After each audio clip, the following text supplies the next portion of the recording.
Hi, this is Denise Gwen, and I'm going to read aloud for you from my short story, The Greasy Spoon, Chapter 4.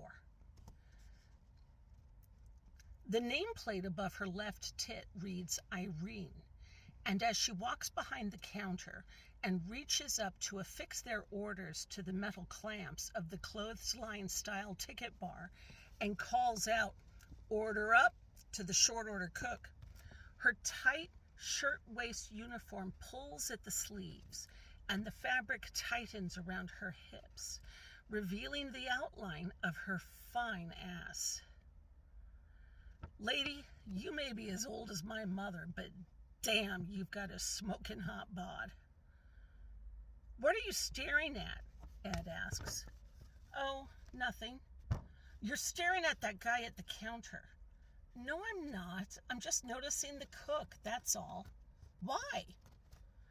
Nick forces his gaze away from Irene's ass to study the cook, who's just slapped a platter up onto the warming shelf under the hot lights.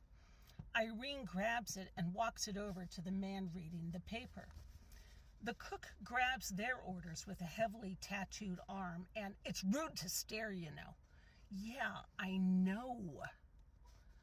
Again, every single time, Nick crashes up against Ed's magnificent sense of entitlement and privilege, and with not one shred of humor to redeem him, a sinking despair creeps deeper into his heart.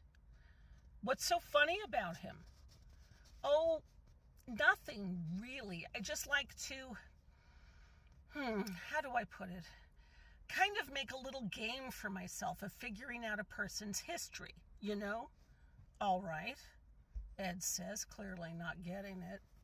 "Like, I figured that short order cook's a felon on parole, for instance." "What makes you think that?" "Really?"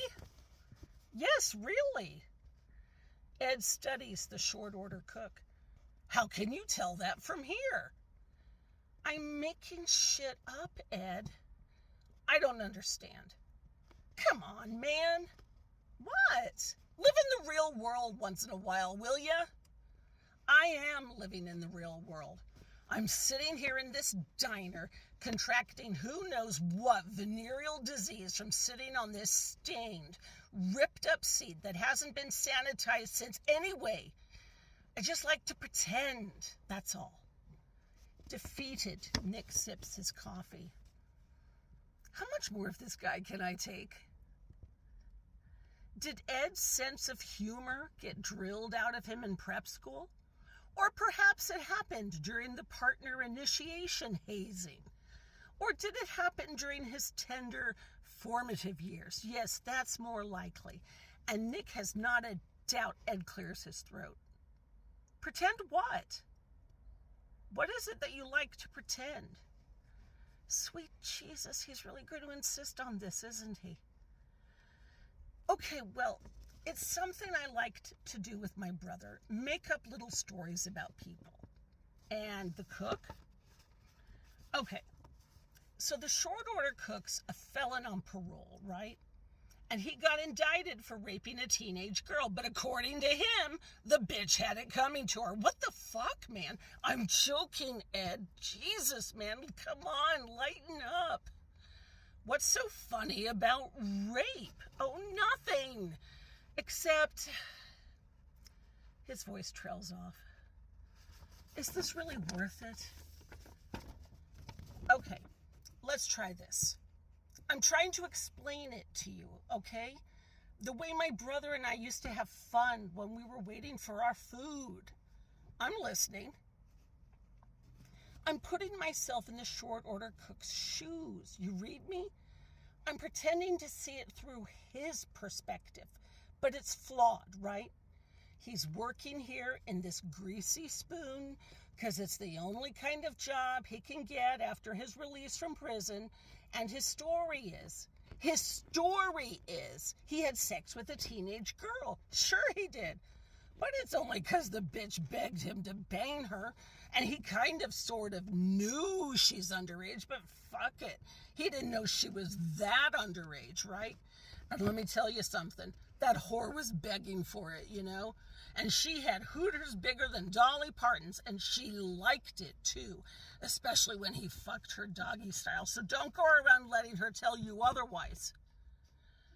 And as Nick talks, Ed loosens his red silk tie, and he takes it as his cue to loosen his, which comes as a welcome relief. And then he leans his back against the leather banquet and winces when his skin plucks up against an exposed metal coil on the leather bullet point back. And the fucking thing jabs him good and rips the shirt and pierces his skin. Fuck. And after a moment, something warm and wet trickles down his back. Fuck. I just ruined a $75 shirt. Fuck. I just don't get your sense of humor, Nick. Yeah, it's okay. Nick's brother, Frankie, did get Nick's sense of humor. If Frankie had been here instead of old Howard Thurston III here, Nicky and Frankie would have been laughing like hyenas by now. And Frankie would have had a thing or two to say about Miss Irene's magnificent tits.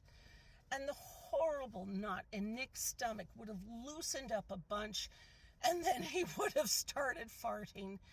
And that would have sent him and Frankie into hysterics.